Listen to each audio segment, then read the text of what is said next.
Obviously the cause, I mean, all of this, what I have is from you. So if this is a problem, then Allah, what are you doing with me?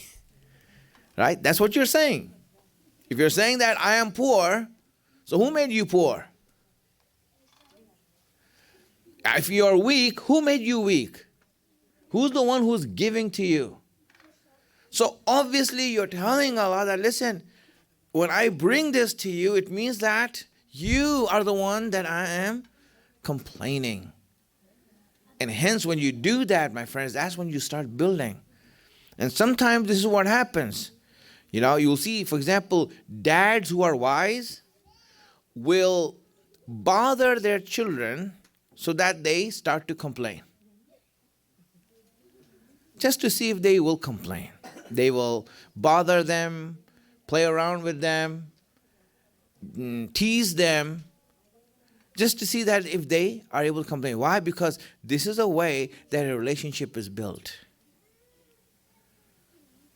That's how you build relationships. And that's what Allah does to us. A lot of the problems that we have from Allah, or the shortages that we have, is so that we can complain. And the minute we start complaining is when we start building a relationship with Allah. Then we start identifying Him as mine. Allah, you are my Rabb. You are my God. You are my Master.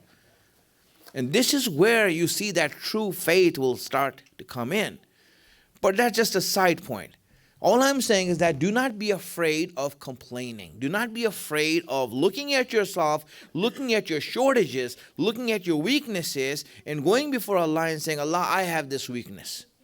It is in my creation. I wanted to be taller. You made me short. I wanted to have blue eyes. Or I wanted to have so much and so forth. I would do that, right? You will do that. And if you do that, if you look at yourself, now I ask you again, are you satisfied with your life and what you see going on? Be honest and say, no, I'm not. Very good. You're not. You're not, right? So if you're not happy with the way you look, or the way your life is going on, or your relationships, or the problems that you have, whatever it is. There's so many things in life that we can talk about. So now, if you have a complaint, and if you do not feel satisfied with that, then please, let's go towards Allah and say, Allah, I think that we can change some things here. Just my opinion, just my view, and I am hakir, lowly, humble opinion, that, we need to change some things here. I want to be something else. I mean, I didn't get to choose which family I came in, right? I didn't get to choose that. You are the one who put me there in that family. You're the one who made me born into a certain family, into a certain nation, into a certain culture, a background, and here I am having to live with that. I have to live with that. Isn't that a true complaint? Was it your choice? Was this your choice to be born in a certain household? Thank you. Someone is answering. And I need that to understand. I need you all to keep up with me. Because what happened is that if you are not happy with what's going on, if you're not happy with your situation in life, if you look in the mirror and think that you could be a little bit more handsome or more prettier, right? It could have made your life a lot better. Whatever the case, maybe your voice would be better. If I had that voice, or those lungs, or that energy, or the muscles, or whatever it is, if you are truly complaining about yourself, then here's the deal. You have a right to do that. You deserve to complain. You have the right to complain. And you should go before Allah and complain to Him. And here's the issue, my friends. Allah is going to give you one answer that I want to give you now. Allah is going to give you a simple answer that I'm going to share with you today. And He's saying that if you have a problem with the way that you are and you think that I forced you to be this way, that this wasn't your choice, tell me, what if you had the choice? What if you had the choice to choose yourself the way you want to be? What if I give you the sketch pad and the pen and ask you, make a picture of yourself, make a painting of yourself the way you want your life to be? What if I give you that? Would that be a good thing? Would that be good? That if you had the choice to be what you want, because you are complaining that I made you and forced you to be this. What if I gave you a pen, a paper, and said, now draw your life. How do you want to live? Do you like that? Would that be okay with you? Would that be okay with you? Really? Is it something that we want or no? Do you want that choice, or you are happy with what Allah did with you in this and that's it? Tell me. So let me make it easier for you. Who wants change? Send a salawats.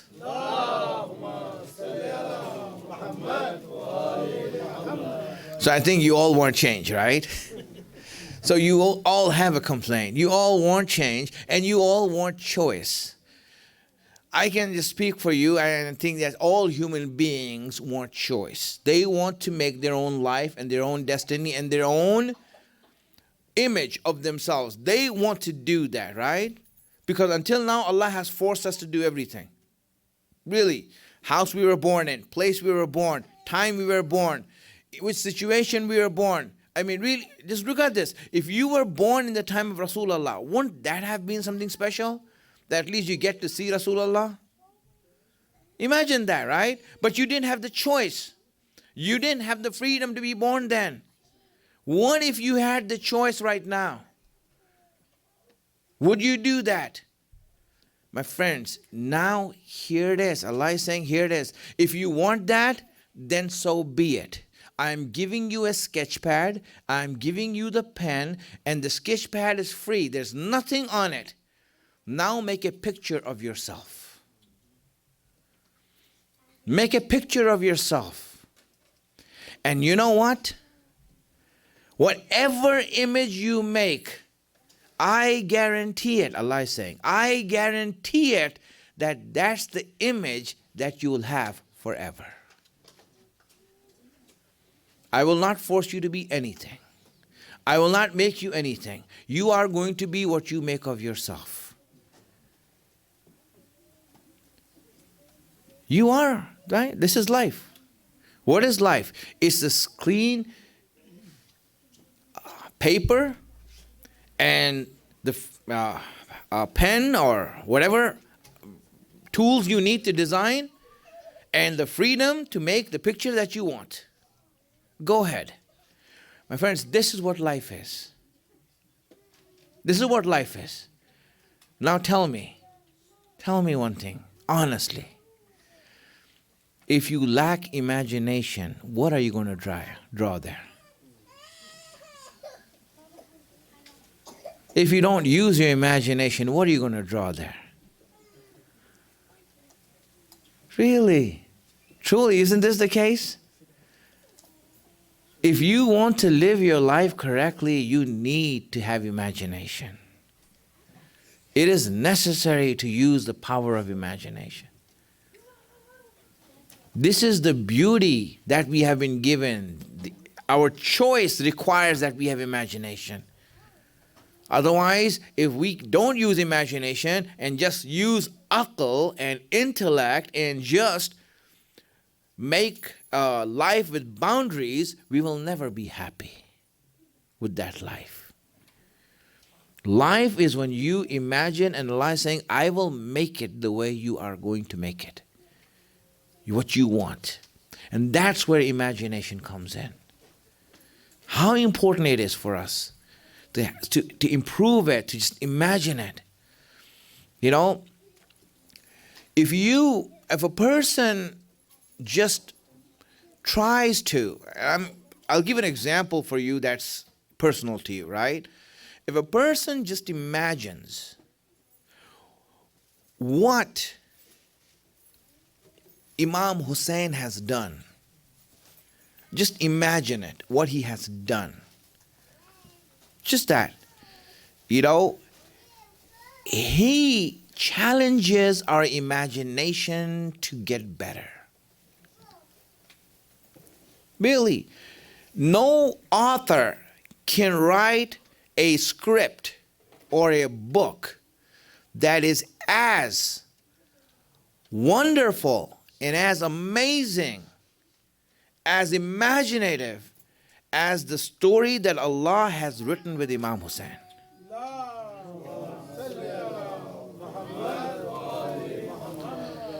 And that's why when you look at Imam Hussein, you will see that he has challenged this imagination so that we can start to look beyond just what is in boundaries.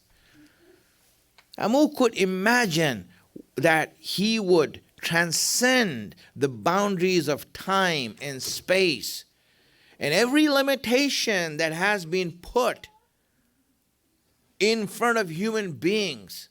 He would transcend that and create a universal embodiment of truth. That everyone, no matter what background they're from, no matter what language they're from, no matter what they think or they belong to, whether they are right or left, but everyone can come closer to the truth. How many boundaries you need to transcend? Imam Hussein transcended that. And that's why really it is a gift that Imam Hussein is for us, that when we actually start paying attention to him and what he has done and what he accomplished, it is something that is beyond imagination. I mean, it's really, you imagine as much as you want. You can't do it. It is amazing how Allah has written the script for Imam Hussein and how he has gone through it. It's amazing. That's why when you look at Imam Hussein, when he was reading that ayat for you, for the people in Kufa, when his head was being carried on the spear, when he was reading the ayat regarding Ashab al-Kahf, and saying, Hasibtum Ashab al-Kahf wa Raqim kanu min ayatina ajaba. He says, you think that the story of Ashab al-Kahf is strange? You think that is wonderful? That is beyond imagination? No, the story of Hussein is much more imaginative. It's much more imaginative. One person who was able to stand up against the emperor of half of the known world and was able to single-handedly just destroy everything that they stood for, brought everyone to their knees. It's amazing how he did it. It's just that we imagine that. And friends, this is how imagination grows. And Allah has given us a gift of Imam Hussein that helps us to improve our imagination. Because when we start imagining things, when we start to improve our imagination, then we start appreciating life. And we start to make a concept, an idea, a dream of a life that we want to be in. So I end over here for today. Inshallah, we will stop it. I ask Allah subhanahu wa ta'ala to give us the tawfiq and the blessing to be on the right paths, wisdom to understand His guidance, hasten the reappearance of our Imam, make us His helper when He comes. Oh Allah, we ask you that all the mu'mineen who are here and elsewhere, who are going through fasting and who are obeying your commands, Allah, you accept their fasting and their ibadat in the best way possible. Oh Allah, we ask you all those people who are here, who are going through illness and elsewhere in this world, Allah, you give them cure from this illness and help them to come back on their feet. Oh Allah, we ask you that all those mu'mineen and mu'minat who are going through financial difficulties here, that you, out of the treasure that you have and the generosity that you have, Give them such that they are able to go on and do their work for your path. Allah, we ask you that all of us who are trying to raise our children in the best way possible so that they can truly represent your deen and the Imam of the time, we ask you, especially for our children, that you give them the light of guidance in their hearts and bring them closer to Ahlul Bayt. Wa akhiru da'wana alhamdulillahi rabbil alameen. Salawat ala Muhammad wa ala